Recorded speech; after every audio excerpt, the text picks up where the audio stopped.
आदिवासी छात्र हत्या घटना किसको आदिवासी संगठन और राजनेता निशाना आदिवासी विश्वास रे विष देछि किस प्रतिष्ठाता अच्युत सामंत को काठगड़ा को टाणिबा दाबी जोरदार हैला सीबीआई तदंत दाबी।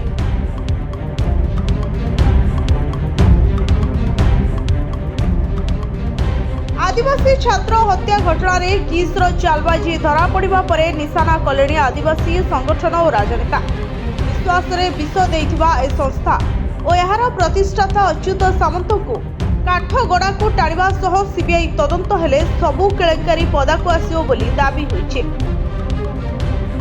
जेहेतु अच्युत जड़े प्रभावशाली व्यक्ति तेणु सबुबेले से एभली कांडरू कौशल करी खसी जाउछन्ते।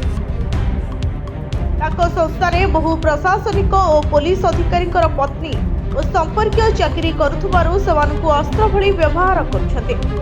तेणु सीबीआई तदंत हेले ही किट रु किस पर्यंत सबु केलेंकारी धरा पड़िबो और दोषी बंधा हेबो।